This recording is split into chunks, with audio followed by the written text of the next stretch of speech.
Welcome back to another Insider. And today we are talking about social media and the best platforms for translators. Of course, everyone's business is different, and we choose the platforms according to our business, what we do, the clients that we want to attract, etc., etc. So there's a lot of factors that contribute to this, and today we are going to talk about this, and we are going to talk about or explore the options we have for translators. So come with me, let's talk about social media for translators.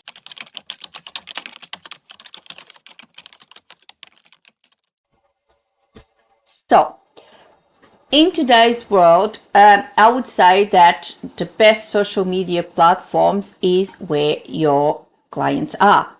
This is a basic rule when choosing the platforms you want to be in, and obviously having a presence online. I have been very, very vocal about this.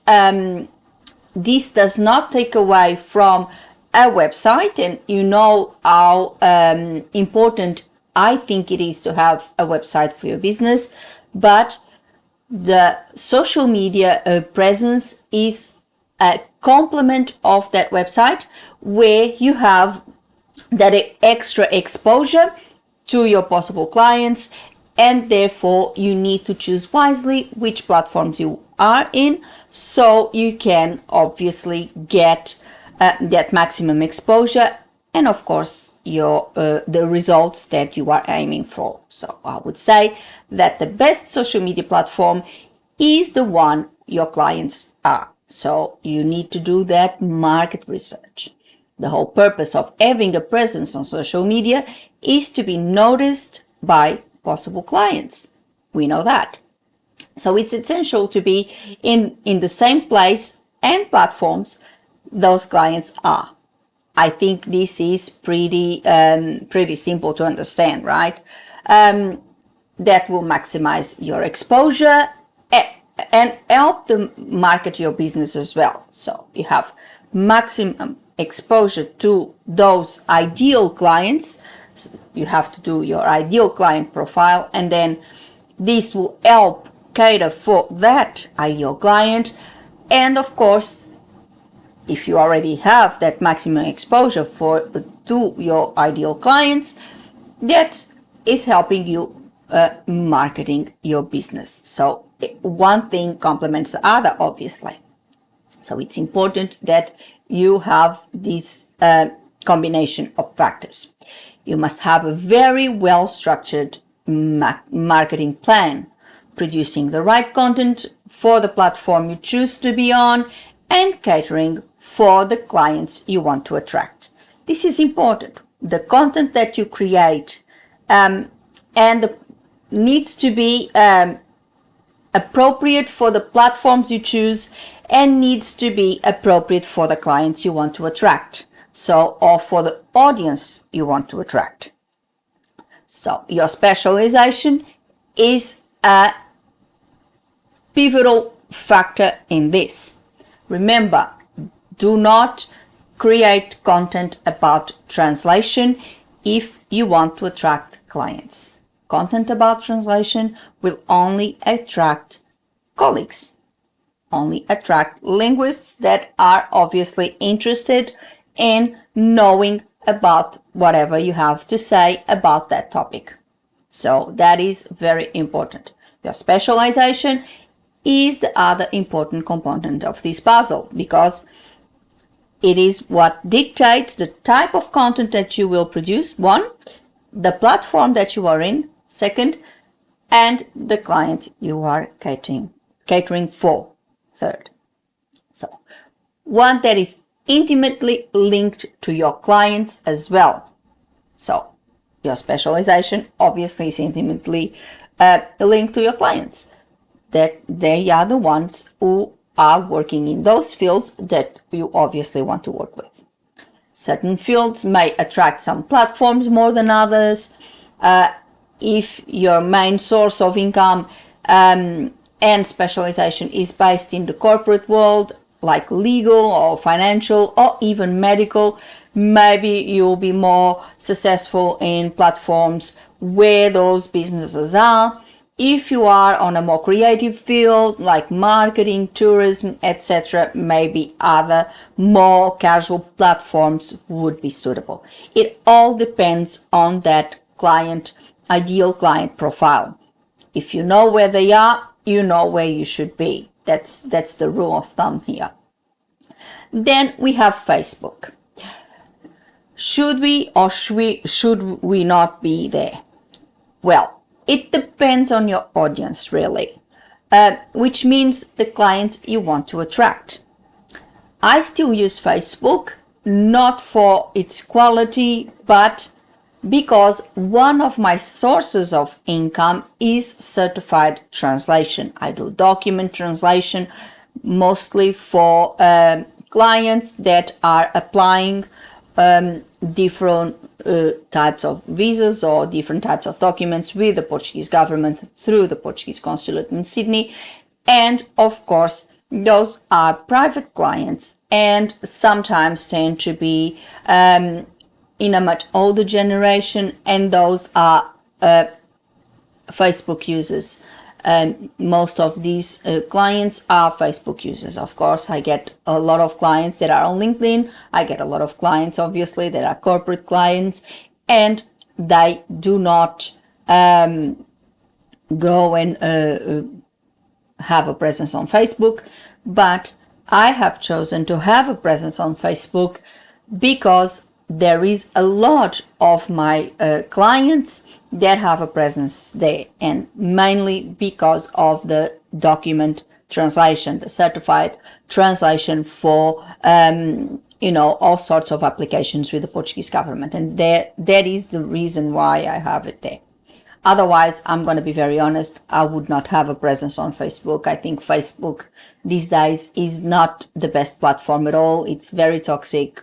It just basically it's a space where it's just the spread of misinformation, etc., etc. So it's not one of the platforms that attracts me at all. However, I have a presence there because I know that a lot of my clients will be there.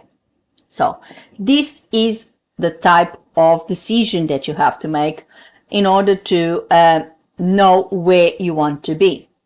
These are mostly private clients who need documents translated for applications to the Portuguese government. As I was explaining, this is mainly that sort of thing. What you would get from Facebook would be mostly, if you do this type of translation, this type of certified translation of documents for consular applications, for government applications, all sorts of things, then I would say that Facebook would be a suitable platform for you because there are a lot of private clients that use these platforms.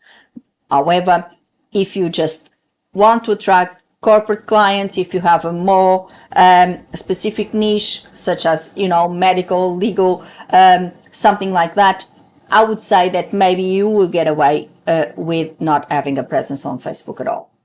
A lot of these clients use Facebook, the ones for the certified translation, but in the corporate world, I think most of companies are really discontinuing Facebook, and sometimes some companies still keep a profile on Facebook for the exact same reason, because they know that maybe some of their clients will be there, and that's why they still have that presence.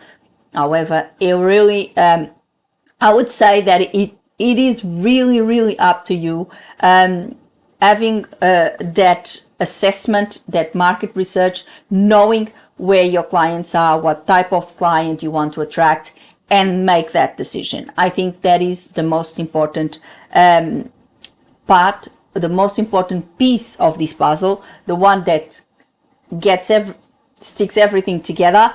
It is actually your assessment of First, your specialization. Secondly, your ideal client. And the combination of these two gives you the answers where you should be and, of course, what you should do. But there is something also that you have to bear in mind because, of course, it all depends on what you are confident with. So, your confidence. The last piece of the puzzle that gets it all together is your confidence. You don't need to be in all platforms, even if your ideal clients are in all of them. You don't. It is just repetitive, and you will get you overwhelmed with so much content to produce. From those platforms you have identified as preferred by your ideal clients, choose the ones you yourself are confident with. Don't overwhelm yourself with excessive content because it tends to be excessive. If you have 5 or 6 or 7 platforms that you have to produce content, and believe me, once you are in these platforms, you need to post regularly so you get that exposure, so you keep your relevance in. And of course, that can be very overwhelming because you have to produce content for those platforms. Okay, there is platforms that you can use the same, for example, if you use video, that you can share in different platforms. But if it's a platform that is more about text and you have to produce posts, it can be really overwhelming. And just the fact that you have to think about all these posts, all of this content, it will be really, really bad. So choose 2 or 3 platforms where you know you have good client exposure, but that you also are confident with. Remember, you need to create the content, so you must know what type of content you prefer to create, the one that you are more confident with. This way, you still have that exposure, but you don't get overwhelmed and you produce content you are good at. And that is very, very important because that will be the content that brings you results.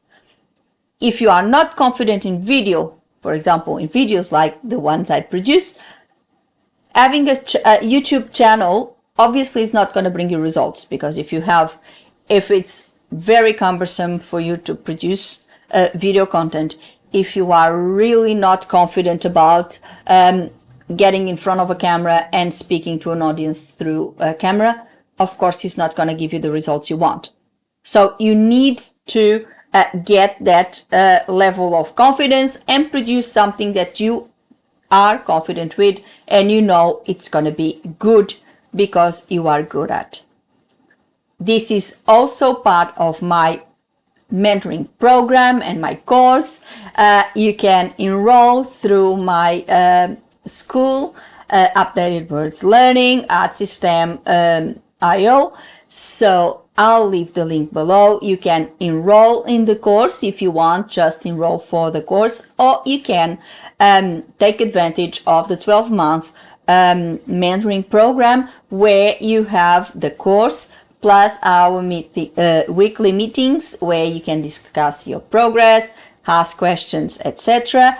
And of course, there will be extra master classes on topics like creating your own business tools, pricing, creating a website, SEO, all sorts of topics, and we'll have special master classes about that of course will be special or exclusive for the mentoring program. I'll leave the link below and you can have a look and join me for this amazing program.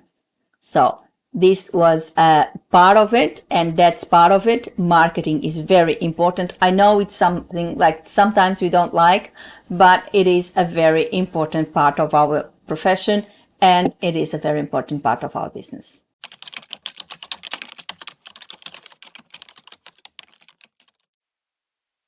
So for today, I hope you liked this video about the best social media platforms for translators. Well, as I said, it really depends on what you want to do. I would say LinkedIn, it's paramount for every single business. not just translators, for everyone else. If you have a business, obviously you want to have a presence on LinkedIn.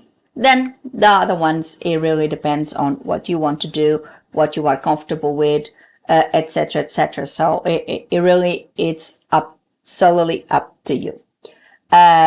Then, I also spoke about my mentoring program, which is something that I prepared with all of these questions in mind to help people that are just starting a business now, starting a translation business now, and have lots of questions, and you just want solutions. With this mentoring program, you are able to start your business and program everything, get all of your finances, know exactly what you gonna need, what you need for starting the business, how much you're gonna spend for that start, and how to get those finances in order after that. How you get a website, having a proper website, having SEO done, having your business tool sorted, either you do it yourself or you buy, have all that sorted once you started, so you have a much better chance to succeed in your business, because you have everything planned, you have everything organized, and of course, having an organized business is a well-run business. So, follow the link below to my mentoring program, where you can learn all of this. But if you want just the course, you can just sign in for my business course for translators in my school, Updated Words Learning.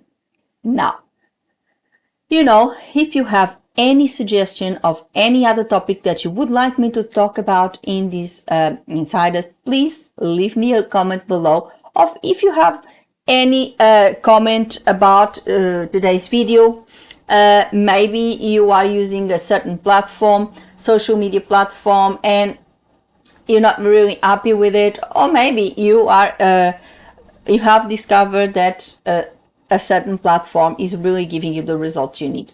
Share with us, share your experience, because it's always very important. I think from sharing our experiences and sharing all of this with each other, it's useful, because we can also learn from each other and from discussing topics like this one. And of course, as I always say, put a like on the video and subscribe the channel with a little click on the bell, so you get a notification of a new insider every week. Before I go, I would like to thank you all for watching, and I'll see you next one. Have a good week. Bye!